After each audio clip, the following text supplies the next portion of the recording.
clothes and my hiking boots on. But I'm not hiking tonight, so I don't have them on. And I'm going to need to stay behind the podium because it's being taped. So I apologize. I'd much rather be up front here talking with you and interacting, but I won't. And I have to make a caveat that my throat is going, my voice is going, so I apologize up front. But welcome. Welcome to the island of Madeira. We're going to tell you where we've been, what we did, and I'm going to try to answer most of the questions that I've been getting since we got back from Madeira. And the one question I get more, this my last trip, maybe? What does that mean? We'll wait and see. But first I'd like to introduce my traveling companion, my friend. We've been together 20 plus years. We've been through hell and back together, and we've survived. My best friend, Nina Eltogi. Nina, stand up. No. All right, testing. Use her mic. It's on green. It's on green. Hi, lovely to meet all of you. There you go. Okay, let's talk. You've asked to see our pictures, and where do I start? Basically, the format for the evening is why did we go to Madeira, and where is it, how did we get there? So we're going to give you a very brief geography lesson, and we're going to talk about Funchal, which is the capital and biggest city in Madeira. Some of our experiences, you will see the hikes we took on, some of the things we did there, and what's next. Everybody wants to know what's my next trip. That's the last slide. So, let's go. Why Madeira? I tried 3 times to get to Portugal and to get to the island of Madeira. And Nina and I wanted an active vacation. A very active vacation, and we got it. My son Jamie has been my role model for all my life.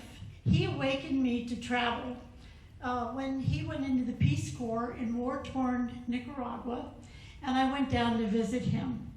That's a trip and an experience all of its own. And some of you know that I was a caregiver for my late husband for 12 and a half years. And during that time, my son and I were just like this, taking care of him. And he persuaded me to hike the Inca Trail to Machu Picchu in my early 60s. I was about 62 when I did that. Was I prepared for it? Absolutely not. But I went anyway. I climbed the Inca Trail to Machu Picchu in 4 days. Almost fell off the mountain and over Dead Woman's Pass, but I survived. But what that did, and the reason I'm telling you that, is people are always asking me, why do you do this? Why don't you just sit back and read a good book? Which I do also. That did was awaken me to the fact that there's a whole world out there. And as long as I could, I wanted to travel and do unique things. So another friend and I, during this time of caregiving, a friend of mine and I formed a group called Wild Women. And there was a group of 12 women, and our goal was that every year we hiked in the national parks. We hiked in the national parks. It started with 12 of us, and 18 years later, Nina and I are the only 2 left. So we wanted something that was going to be really different. During that time, I wrote a book about my experiences. I became a role model and helped other people who were going through trauma as caregivers. So that's me, that's who I am, unique adventures. So let's go to the island of Madeira, and how did we prepare for that? First of all, I want to give a plug to Masonic Village Physical Therapy. Last year, Glenn and I hiked or climbed, or we thank you, Glenn. We kayaked in the San Juan Islands. And I'd had a broken back a couple years ago, and PT went out of their way to make sure I made that trip to the San Juans kayaking. And even to the point where they made a makeshift kayak on the floor up in PT to help me get in and out. And for this trip, for the hike in Madeira, they worked with me to improve my back and my function and my balance. Because I will tell you right now, we were told, if you are going to hike in Madeira, make sure you have no balance issues and you're not afraid of heights, which is why Glenn was not invited. So my son, Jamie, who's in the picture in the center there, Jamie is a mountaineer. When he's not teaching children with autism, he is climbing mountains all over the world. He said, Mom, you and Nina have to climb the Cathedral of Learning.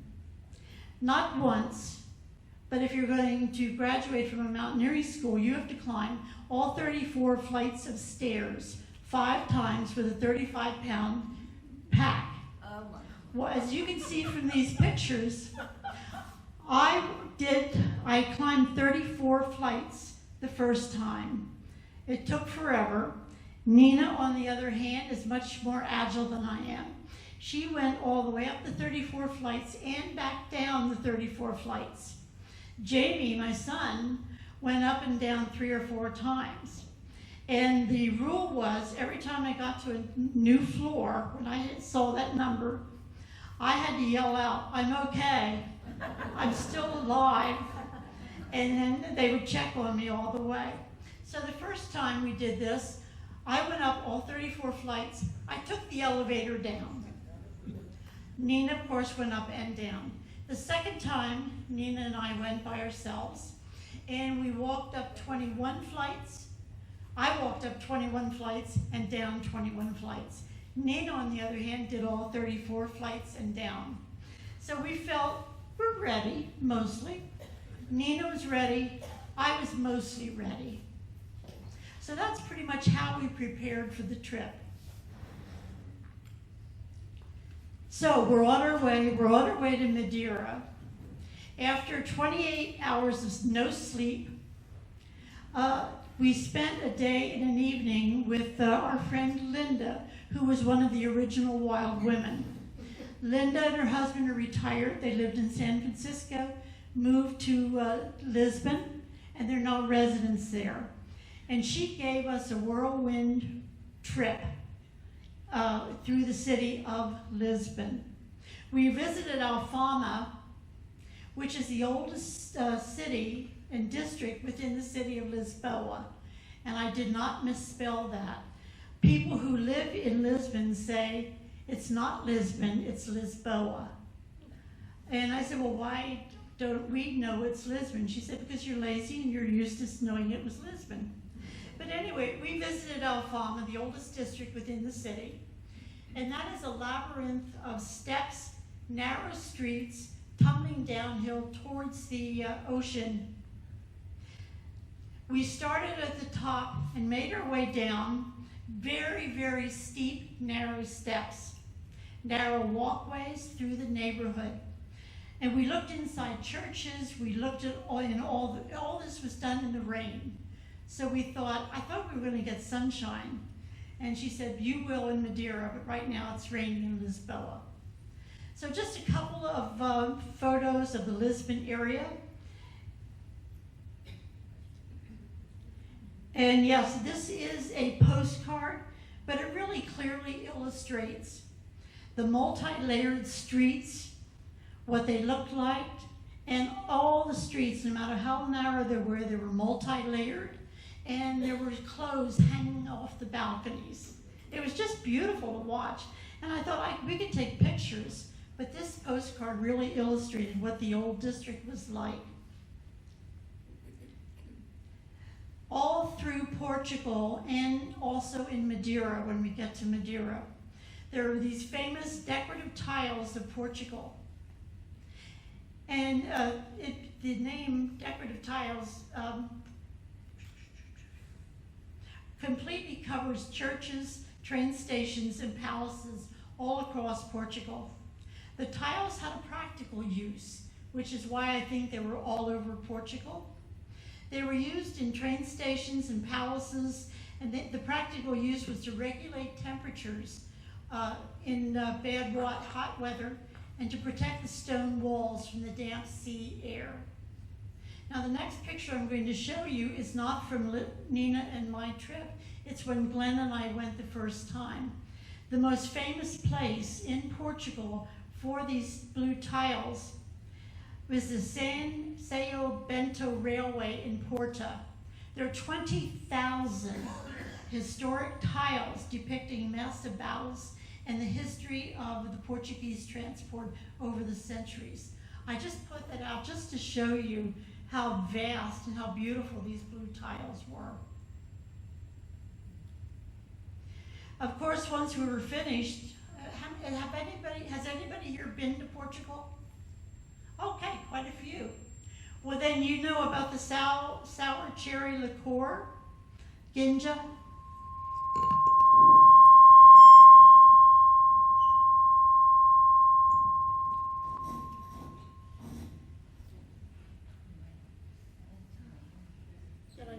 Can I go on?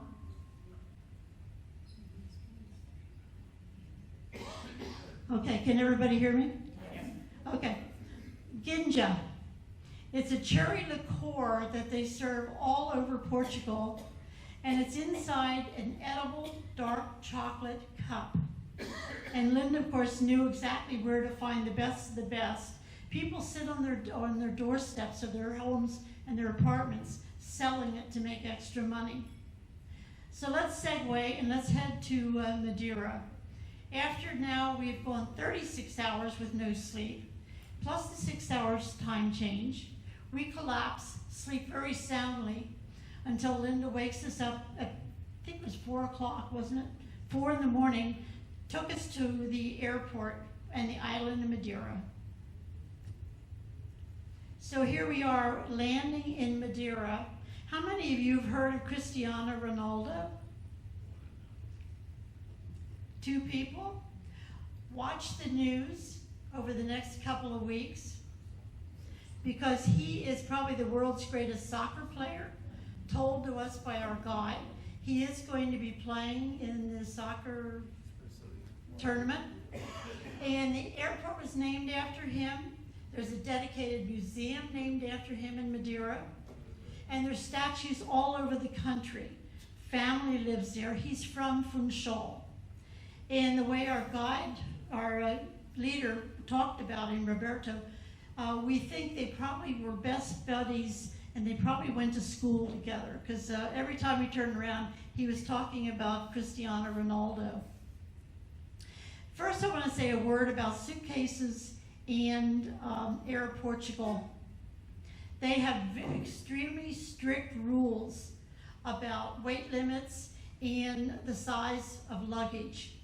And Nina and I were determined we were going to bring our luggage right on the plane rather than check it in. And the maximum was 22 inches, 22 pounds. But keep in mind, we had to pack heavy hiking boots, trekking poles, hiking clothes, plus everything for the evening, and get it all in this 22-inch suitcase. We struggled, but we did it. And we went over the 22 pounds, and we thought for sure we were going to have to check our luggage. But as we got into the place to check in, Air Portugal would say, well, no big deal. After all that struggle that we went through, and they said, well, just put it in the hold here, and you'll get it when you get off the plane. So we really lucked out. The other thing that Air Portugal does, and we really, shook our heads on this one, days before the trip, we were told that, do you want to upgrade your ticket? Do you want to pay an extra $25 or $50 for a better seat? And we had already gotten our ticket, so we didn't. Why? We don't need to. Turns out that what Air Portugal does is sends people on the plane little notations saying, do you want to upgrade? And when we got to the check-in place, our seats had been sold out from under us. So for the first time in all the traveling I've done, I played the old lady trick. And I just said, I'm sorry, I'm 84 years old, I have a bad back, I cannot sit in the back of the plane, which is where they put me. And I got a really good seat, and I did not pay extra. So we had some issues with Air Portugal. We had some interesting experiences. You can ask Nina and I afterwards if you have any questions about that. Okay, the island of Madeira is not easy to reach. To get there, we flew to Boston, had a 4.5-hour layover, 6-hour flight. Lisbon to Madeira was an 1.5-hour flight. It's a tiny little spot on the ocean floor, on the Atlantic Ocean floor. It's about 620 miles from Lisbon, and it's about 500 miles from Morocco.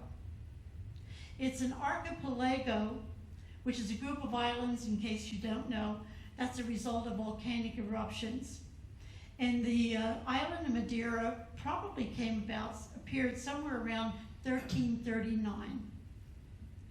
It's famous for its dramatic green cliffs called laurel forests, mild eternal spring. It's 24 hours, 365 days of the week. The sun is shining at some part of the island. And there's also world-class hiking, which is one reason why Nina and I went. The nearest island is Porto Santo, which is a 15-minute flight, and it doesn't have very many people on it. So that's how we got to Madeira. Just a quick history geography lesson. We thought about how we were going to set this up, and was it going to be by different activities each day? But I thought if I just give you a quick geography lesson about the different parts of the island, then you can figure out as you see the pictures exactly where we were. So the north, boy, I can't even read my own writing. The north has got the rugged high cliffs, lots of rainy weather, little charming villages, and the village of Sedtown, which you will see. The east is by the airport, and I do have to tell you a quick story about the airport, which I'm glad we didn't know about it before we got there. The pilots flying into Madeira must have special training because the southern part of it, this little corner right up here where the suitcases are, it's a very short runway, and when the pilot comes to the end, he's right over the top of a cliff. So he has to be able to land the plane safely. We didn't have to worry about it leaving because we went in the opposite direction.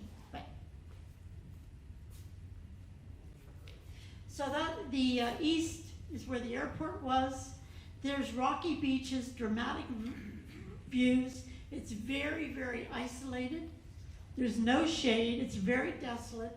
And one of the Star Wars movies was filmed right there. The west, there's a lot of sheer rocky cliffs, isolated villages.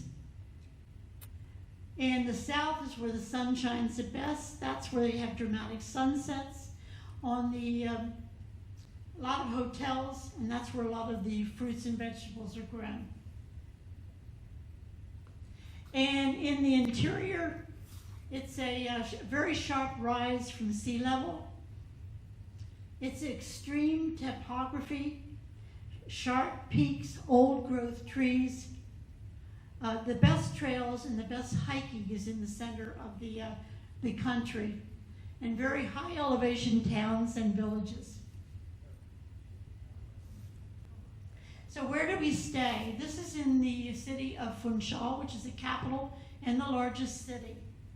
This was our hotel, designed by a supposedly famous architect. And there were two buildings that were attached to here. This was called the casino.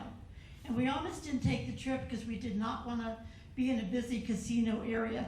but we never even went into that building. That's where it was set off by itself. And again, by the way, what you're seeing in the next few slides, guess who owns this hotel? Cristiano Ronaldo. He owns the hotel, as you'll see. So the other part of the building was a crescent shape, and this is where the people stayed, and everybody either had a garden view or a ocean view. Nina and I were lucky, we got the ocean view with a balcony. And this is the grounds around it. Chess set, Glenn, this is for you. A couple of infinity pools, and you see it's all facing the ocean. Massive, massive dining room.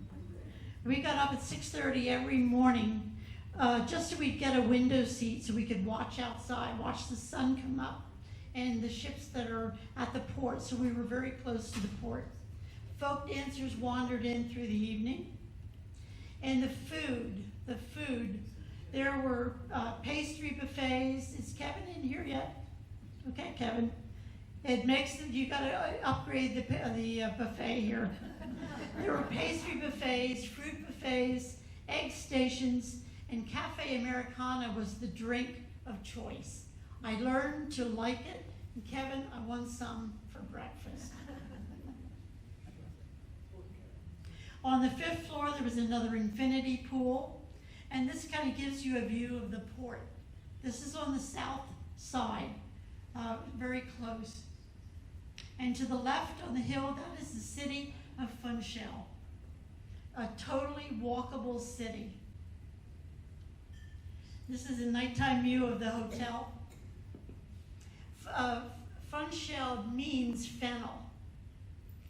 When the Portuguese explorers first settled, the bay was filled with fennel all over the island, and everybody could smell it. We can still smell it all over the island today. And Funchal has a dual identity. There are old lanes, grand churches, abandoned mansions, huge mansions, pretty squares, all with kind of a semi-tropical twist. It almost looked like you were in Hawaii. On the other hand, there were multi-story hotels, cruise ships, at the pier, restaurants and bars catering to tourists. It's very much a walkable city. And we were told that in the New Year's celebration several years ago, their celebration fireworks won the Guinness World Records as the largest fireworks show in the world.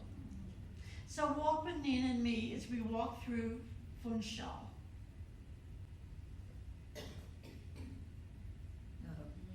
This is where we walked. You really needed you needed great, good walking shoes. Many of the streets in Funchal, as well as in Portugal, are original pebbled walks and streets, and they are not level. Let me repeat, they are not level. You will walk up a half mile, over a couple of steps, and down a half mile, and then back up again and back down. 3 hours of walking on the city streets of Funchal is like a 5-mile hike. We certainly got our exercise. And oh yes, we were told often that Christopher Columbus lived in Funchal. There's a statue to prove it. I took a picture. And residents are so proud of their history. A Santa Maria replica was built right around 1997, 1998. And we could see it going back and forth along the Asian seaside village and back. Just give you a couple of examples of the churches. This is an example of what's the word? Civilizes. It's an example of the churches in Madeira. This was the Funchal Cathedral. It was built around the 16th century, and it was one of the few Gothic-style buildings still intact on the island. I couldn't get a good picture of it, but the wooden ceilings were made from local cedar. And there's a 17th century altarpiece. It's a blend of Gothic and Moorish architectural style, and it really reflects Madeira's evolution through the ages. This is another church we looked in, and I don't remember which church this was, but I just wanted to give you a contrast.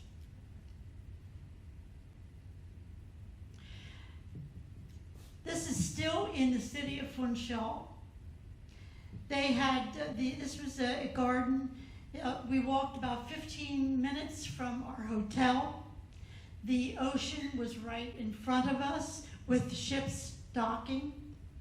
And this was once privately owned by monarchs, and it's now the residence of the governor of Madeira. And it's on the edge of the downtown Catarina Park, which was established in 1960. There was a display of plants from all around the world. We saw birds, flamingos, rare trees, all within minutes from the center of the city. I have at least 100 photos, and I'm sure Nina has more of the city park, but I'm just going to show you a few of the photos. If you notice, can you see on the left the street light? And the tree is much, much taller than that street light. Nina and I are standing at the base of the tree. So that's the base. I should have reversed this. And this is probably midway up. It was probably, how many feet do you think it was? About 15, 20 feet high. And there were trees like this all over the island. The second picture here is just something, there's just a guy walking through the city, the downtown area, just with a hawk on his shoulder or on his arm. I just thought that was a cute picture. The Art Deco market is one of the top attractions in Funchal of the city.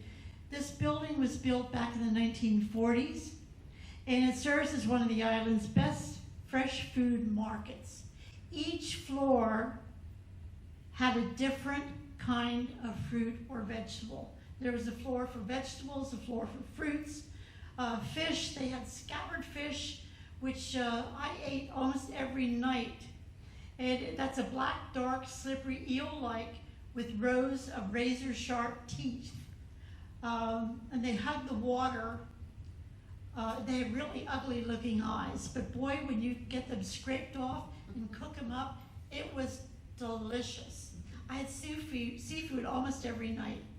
And the flowers that are all grown right there in Funchal and around the island of Madeira.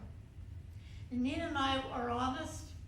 We had the afternoon free, and we wanted to walk the entire city, which we did. I think we walked 6 or 7 miles that day. So we didn't really go through the market in depth like somebody else did, but what an experience of walking the city and seeing the market. They said there were over 100 different kinds of fruit grown here. So you thought you were just getting a conversation around hikes, but we're giving you the experience of the entire island. Oh, and then there are the sardines. How many like sardines? Okay.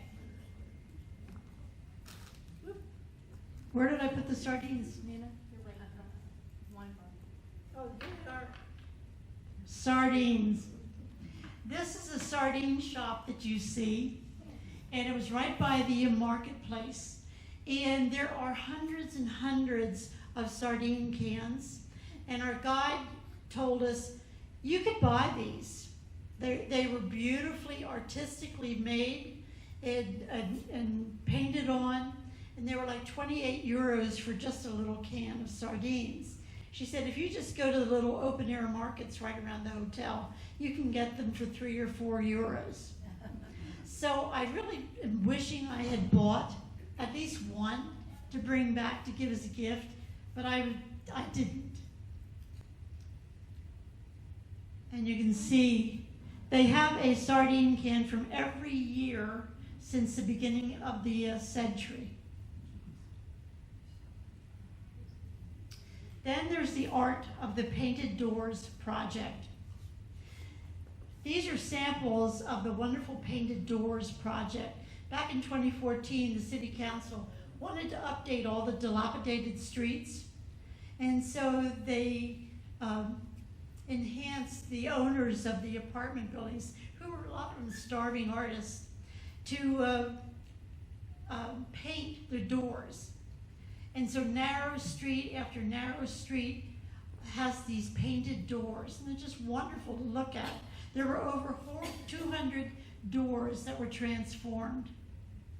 And the Rue of Santa Maria, which is where these are, was one of the oldest pedestrian-only streets in Funchal.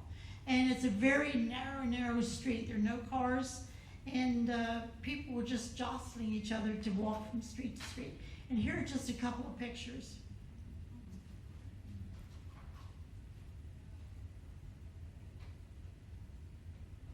The other thing we saw in the city streets, we loved this woman sitting on her porch step doing her hand-stitched embroidery and needlework. You saw these needlework items throughout every store in every village we visited throughout the island. I'm sorry now I didn't bring any back with me, but we also took cork products. I have a bag here that was made of cork from Portugal. The cork products were all over the country. They came from Portugal, but they sold them in Madeira. And if you don't know, cork comes from the cork oak tree. And come up afterwards and feel the bag, it's so soft. Fado. How many know what fado is? The music of fado? The man who doesn't speak Portuguese. Okay. Fado is a profoundly melancholic and expressive Portuguese from the early 19th century. It's accompanied by acoustic guitars.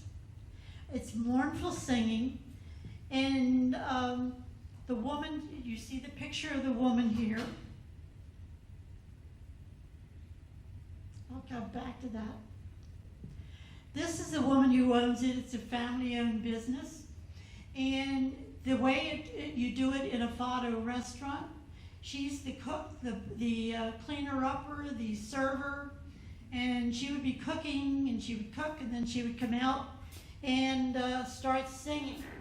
And the rule was, when she starts singing, everybody stops eating and stops talking and listens. And she will sing for a little bit, and then all of a sudden she'll go like this, go back to the kitchen, bring out a meal, hand it to the person because the meal was ready. And while we were there, it was just a fun evening. At one point, the daughter came out with a toilet plunger and said, "We have a problem." And she goes back into the bathroom. She's in there for about 15, 20 minutes. Mom is out here singing, delivering food. Finally, the young woman comes out. Okay, all set, and she starts singing. And then they would stop and start throughout the evening. It was just a really fun evening. And this restaurant is supposedly one of the best in Madeira. So would you like to hear what fado sounds like? I won't play the whole thing, but I'll get you started.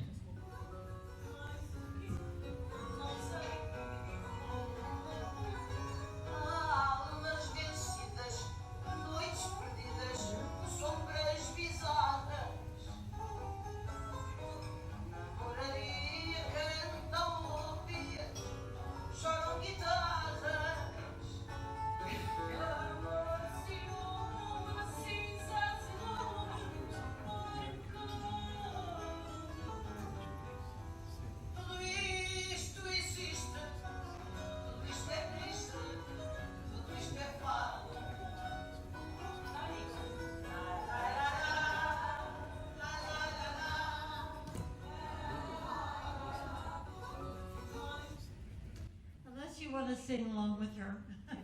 We'll go go out, but I wanted to just give you an idea of what fado sounds like. When she finished the song, I was sitting right in front of her, and I said, now what was that all about? Was that about love and hate, and what was it going on? She says, oh, I was just voicing what I felt at the moment. And it was just a very good experience. So, the wines in Madeira. What makes Madeira wines unique? It's a fortified wine. It goes from dry to sweet, and it's usually the addition is added during the winemaking process.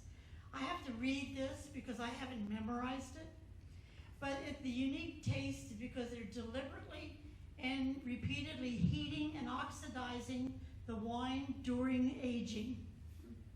And sometimes the distilled spirit they put in is grape brandy. And the process minimizes the historic tropical sea voyages, creating an indestructible wine. So once this wine is open, it can stay open for months and it does not go bad. And because of this intentional exposure, an open bottle can last for a long time. It's one of the few wines that hasn't changed since it became popular 300 years ago. The oldest bottle in Madeira recently sold at auction for $19,000. Well, I have to tell you, I went into the Swickley liquor store and I bought this Blandy's Madeiran wine, and I bought the cheapest wine they had. Do you know how much it costs? $39, which is pretty good. And at the very end, if there's anybody that would like to taste Madeiran wine, Glenn, Nina, and I are hosting. Glenn will pop the cork, and I have some little cups. You're welcome to taste the wine at the end if you choose.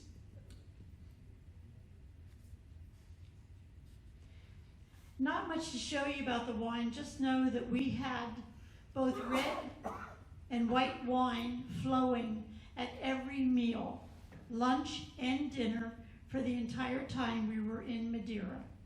They love their wine, and they love to show us the different kinds of wine. So we had plenty of wine to drink. Okay, now let's go on to the geography, flowers, and hiking levadas.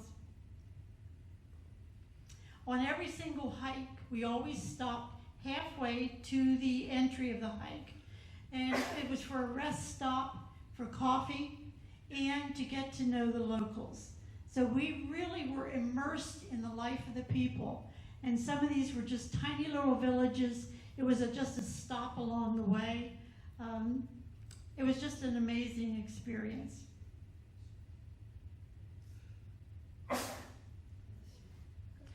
This is one of Madeira's highest sea cliffs.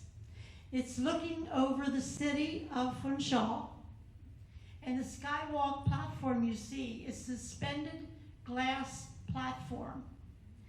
Its viewpoint is one of the most visited photographed attractions in Madeira, and what you see looking down through the viewing platform, this viewing platform is hanging over the side of the mountain, and the floor is made of glass.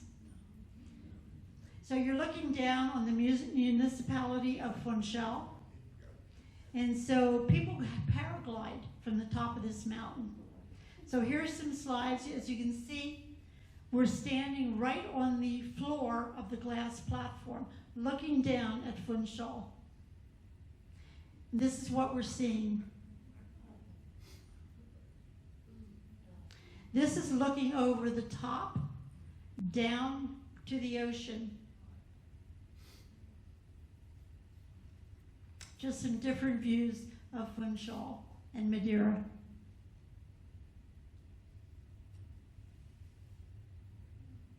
This is one of my favorite pictures.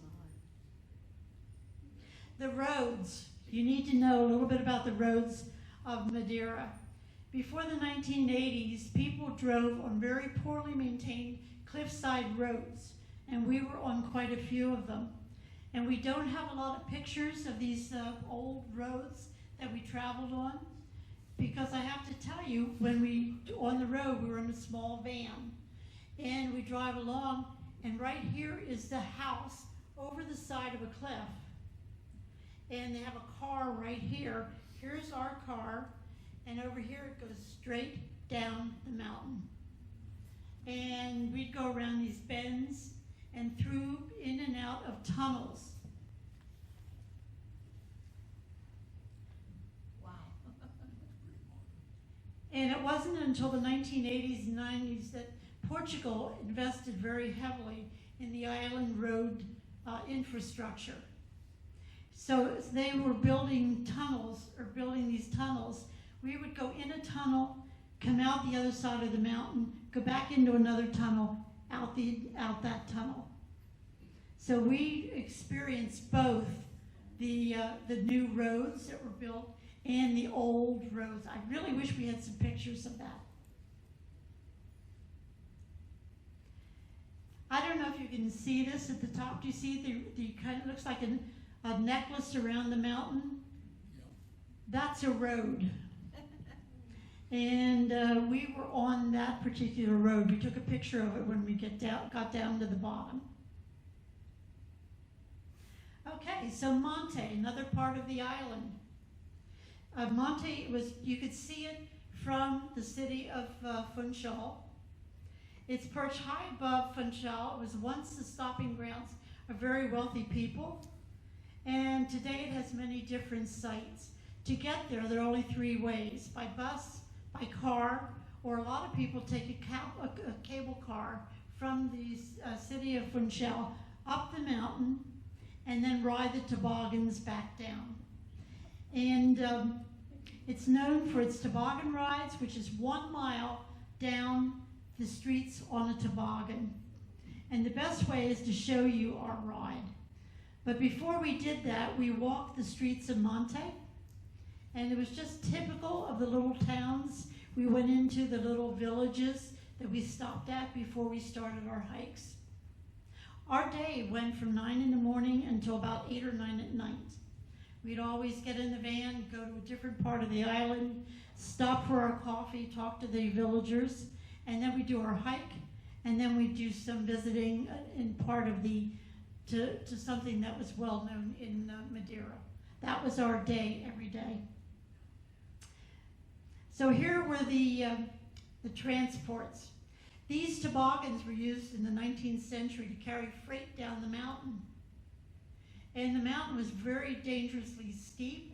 It was a 3-mile run from Monte to Funchal. One day a British merchant got tired of walking down the mountain, so he put a wicker basket on the sled. And so now each toboggan going down is guided down the mountain by 2 carreras. These are you'll see the 2 guys that took us down. And they're wearing boaters, the boater shoes. And how do they get you down the mountain? They give the toboggan an initial push or pull, and then they pull, push, or brake depending on traffic. The one we went down, we were going down the mountain, and there was somebody in front of us going down the mountain, and they had to stop, so these carreras were holding on with their feet on the sidewalk to stop us. And for brakes, they used the rubber soles of their boaters. Just a side note, we were told that Ernest Hemingway once described the ride as really exciting, one of the most exhilarating experiences of his life. I thought it was about kind of disappointing. I really wanted to go all the way down the mountain rather than just 1 mile. But so here are you ready to go down the mountain with us?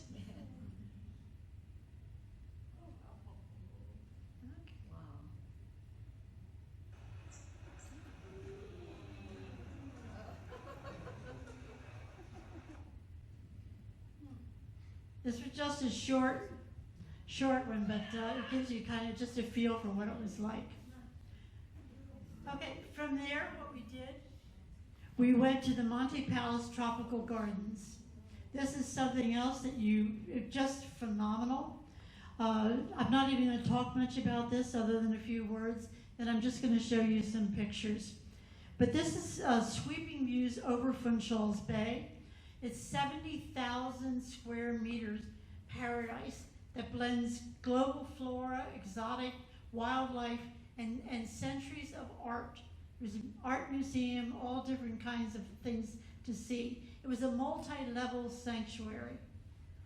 Over 100,000 plant species. Carol, you would go crazy there. Cascading waterfalls, vibrant oriental gardens, collection of historical tiles from all over Portugal. There were free roaming wildlife. We saw peacocks, pink flamingos, mandarin ducks, Australian black swans, just to name a few.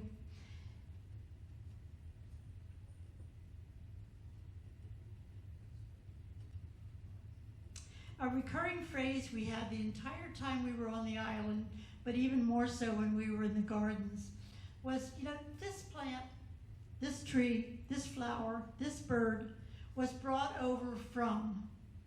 There were no endemic plants from Portugal. Everything was flown in or brought in to be raised. Things came in from the Hawaiian Islands, which is why you saw a hint of Hawaiian Island there. Came in from Africa, Portugal, etc. We wandered through oriental gardens, saw peacocks, flamingos, rainforest orchids, South African plants, Madeiran dragon trees. And so this needs no explanation. This was a 2-level garden. We could have wandered through it for hours. And so here are just some pictures.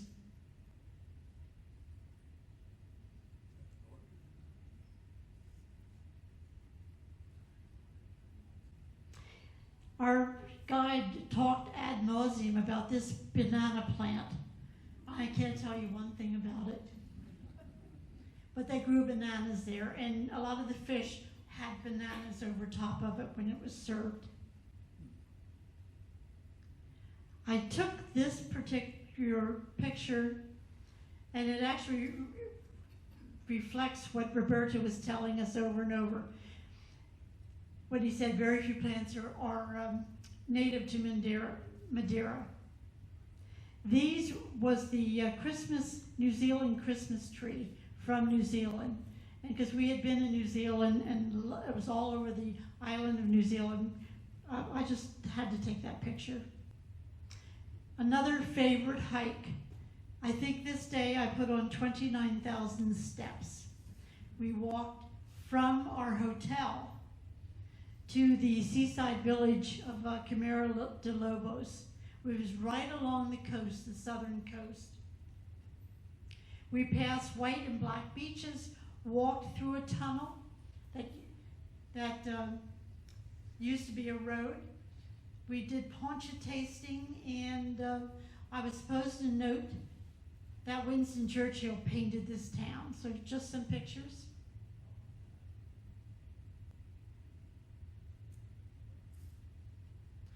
Poncha. It's a tasting experience. It's a drink of Funchal. I caused a minor accident. You see all those glasses along there? I happen to have my hiking poles in my backpack, and I happened to turn to talk to somebody. All those glasses landed on the floor. How embarrassing. But poncha is the drink of Funchal, and it's 50% clear rum, 50% alcohol, lemon juice, orange juice, a bit of honey, stirred with a wooden spoon and enjoyed. Kylie and I have been trying to make this drink for the last 3 weeks. We haven't quite mastered it yet. Also, there's the Lidos, natural saltwater swimming pools along the ocean's edge, and these were phenomenal. This is how the people learn to swim. We must have seen 15, 20 of them along our walk and in other parts of the island. They're saltwater pools, and you can see the ocean comes right in, and the water comes right in and people go swimming. We went after one of our hikes, the arduous hike, and some people just dove right in. You can see I just got my feet wet, whereas Nina just decided to watch everybody and take pictures. And you notice how she's dressed? It wasn't warm that day along the ocean. And these are just some pictures all around the saltwater pools.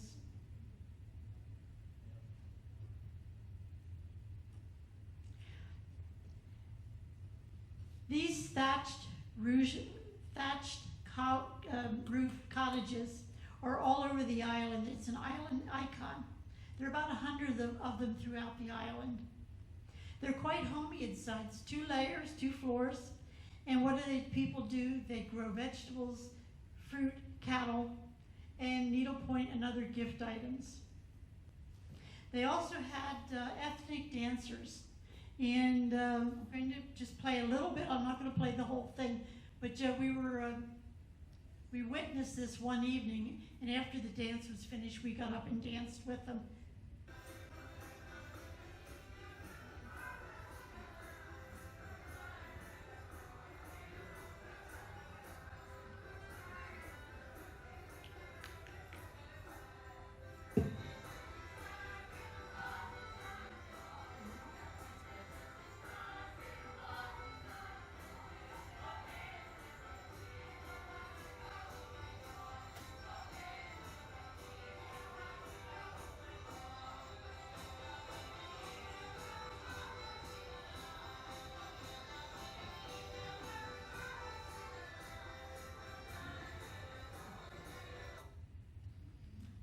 Just to give you a sense of the flavor of it, this was a phenomenal hike, walk.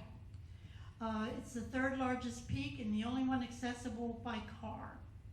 It's known for its spectacular sunrises, and it serves as the starting point for the most demanding hike on the Madeiran island, which we did not do.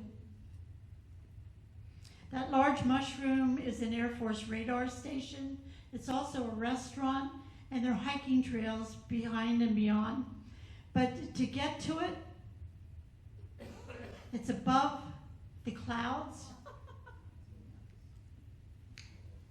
And this is our view as we climbed up to the top of it. And this was mid-afternoon.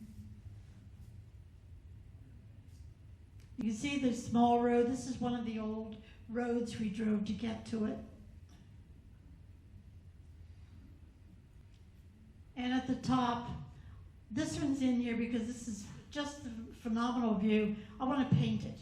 And I have 3 or 4 pictures of this. But once we got up there, we parked. Most people hiked. I was struggling a little bit for getting air in me. And so I just walked around to the back of it. And what do you think I saw when I went around to the back? I saw this view. And that white in the middle is a waterfall coming down the mountain. And I just sat there and meditated for a while because it was just so absolutely gorgeous. Now, the levadas, the hiking. The levadas are a unique irrigation system throughout the island. It allows the water to come from the northern part of the country down to the southern part. And it's channeled from natural springs to a network of levadas that ring the entire island. Farmers carry their water from the top from long distances to the banana groves, the vineyards, and the market gardens. This was the base of our daily hikes. We hiked levadas in the northern, southern, eastern, and interior part of it. We always started with the easiest of the hikes, and each day the hike became a little more arduous. And if you look here on the right, this is the levada where the water is, and the path. You can see the path is not very wide, and you notice that there is no railing on the left of the path. This is a typical view, as we're going along. houses tucked into the side of the mountain, and on the other side it went straight down the mountain. But this particular hike was rainy, misty. This was one of the Laurel Forest Nevada hikes. We were under growth, we were on top of growth, we were in rain, lots and lots of waterfalls that we either crossed over, walked under, or on top of. This we often wondered, could this have been one of the orchid growers who sold their flowers in the city markets? We don't know, but it was spectacular. We turned a bend, and that black part right by the orchids is the Levada. The trail, what we walked on was in the middle. And on the right side, it went straight down the mountain. And this is the family's house. And there was the mountains right behind it. This was called the Levada Nova. It was a collection of water chain trails across Madeira. We walked on paths next to the Levados. You can see this one, whereas the other one looked fairly level. This one, if you look to the right, you notice there's no railing. How far down do you think it went on the right side? About a mile. About a mile. But it was fairly level, so we didn't have anything to hold on to. We were pretty careful if we were careful. As opposed to this one. And if you look at this one, does it show you? It shows you on mine, but on the big screen, does it show you that it goes straight down the mountain, probably 2 miles down on the right? And you notice there is a guardrail there.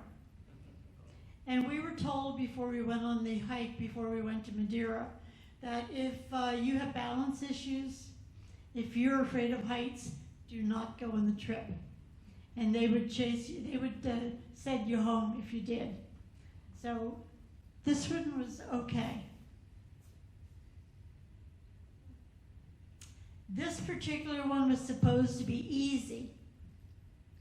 We had hiked and we were told it was an easy hike. We get to this point where the people are, we had to walk up those 3 steps on the right, up over to the where the water is, and then cross over there. And that wasn't a level path. That was step with your trekking pole, step, step, step to get across. And if you slipped, the waterfall went down quite a ways. And I thought, if this is supposed to be the easy one, I think I'm going to go home. But I didn't. And you never know what you're going to see on a hike. Just thought this would... Couldn't resist this one.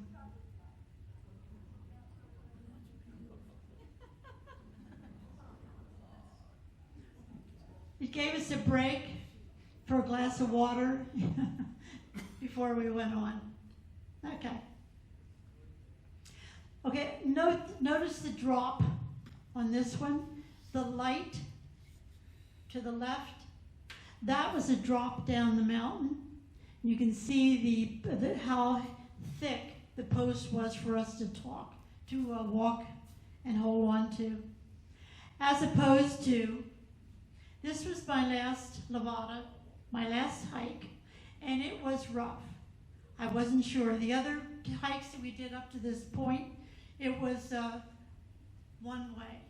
The bus dropped us off. We did our 2.5 hour hike, and it picked us up at the other end. This one and the next one, wherever we went in, we had to turn around and go back out again. And it said, anytime you can just turn around and go back and wait at the bus if you want to. By damn, I was going to make this trip. I was going to do it. So this was the hardest one, and these steps on the left, that was 30 steps straight up. And if you can even see, that was just a little rope railing to hang on to.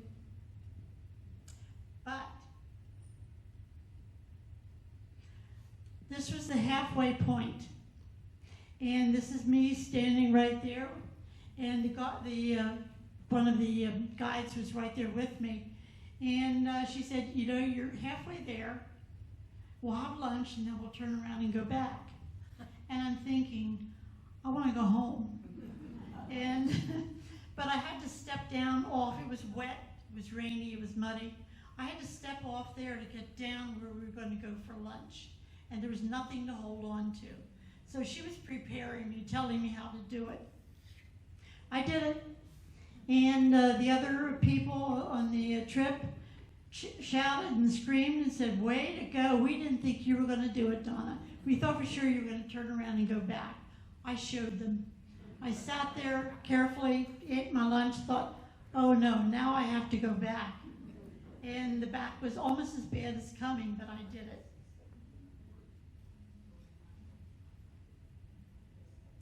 The last hike, and this was the hardest one, and I have to say that this one I did not go on. 18 people went, and I know I'm a few minutes over 8 o'clock. I only have a couple more slides, I promise. This was the hardest, and 18 people went on the hike. Only 4 completed it. This lady right here, give her a hand, she did 1 of 4. So these are Nina's slides, and I'm just going to read what she told me about this slide because I wasn't there. It was almost vegetation-free, otherworldly, with sweeping views of the mountains and sea. In great contrast to the lush green valleys of the west, the black basalt cliffs and colorful volcanic ash layers reveal the island's raw volcanic origins. The Star Wars movie, The Acolyte, was filmed here. Production used the area's unique and dramatic landscapes to serve as a backdrop for multiple alien worlds, mainly the planet Kofor. So these are the pictures that were taken of this hike, and you can see why I didn't go.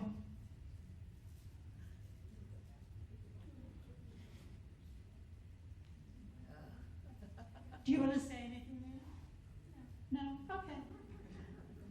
Okay. As you can see, it's open. There are no trees. Wind was whipping around. The 4 that made it said they lost hats. It was cold. The trail itself was rocky, not clearly marked, walking over a sheet of lava sometimes, and it was an estimated 2.5-hour trail. That was supposed to be fun? Well, you notice I didn't go. Was it fun, Nina? I loved it. It was great. Adventurous. Okay. So what was I doing while they were hiking? I had conquered what I set out to do. I wanted to hike the Levadas in Madeira, and it was my birthday present to myself. And why did I do it? Because I can. I can still do it. So this was the hotel spa. So after swimming in the rooftop infinity pool, I had the most luxurious massage, several glasses of Madeira wine, and I welcomed the rest of the people as they came back from their hike. So here everybody's asking me what will be my unique adventure heading into my 85th year. Don't know yet, but I have 3 things that I'm working on. Fiji. I have a friend who's living there now and invited us over. That's one choice. I have had a desire for 25 years to hike the Camino Trail. Anybody want to join me? And there's a trip. Margaret? We'll talk. I've always wanted to do that. Okay. Well, there's a trip in October, and I'm considering it. So if anybody wants to join me, let me know afterwards. And if you ever hear me say that what we're going to do is take the Trans-Canadian Railroad across Canada and the Canadian Rockies, you'll know that's going to be my last trip. That's what Glenn and I decided when we stopped traveling. So that kind of gives you an idea what our trip to Madeira was like. Nina and I want to say thank you for listening. I hope you enjoyed it.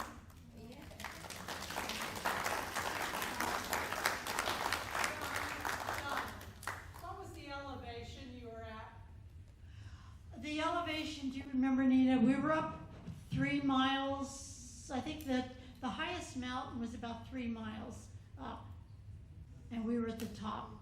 Everything they gave us was in kilometers. They started at sea level, literally. Yeah. No, what was it? Go look it up, look it up. And I have to give you one more picture. This wasn't our trip, but I think I told you, some of you know that we went to Portugal, and we were supposed to go to the island of Madeira, and we didn't because Glenn got ill and I had to bring him home. Well, what we did do, we went over there for the wine tasting, and the only wine tasting we were able to do was the one winery where we actually picked the grapes and stomped in the grapes. It was a festival. So I pulled out that picture, and I want you to see it.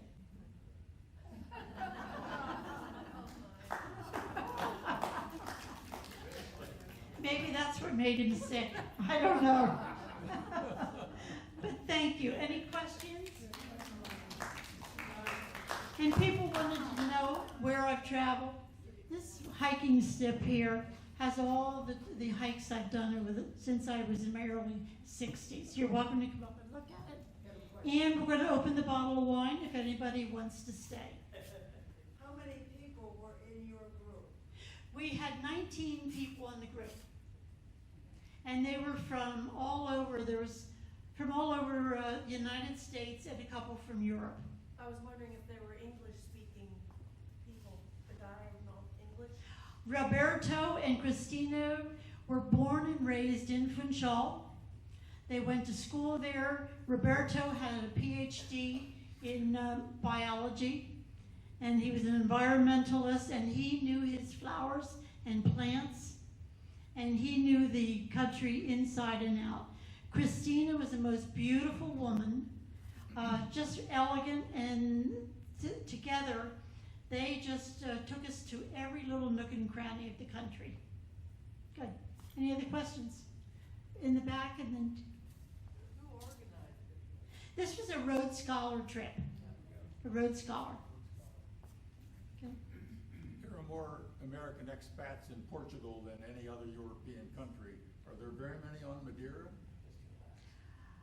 You know, that's a great question. I don't have any idea.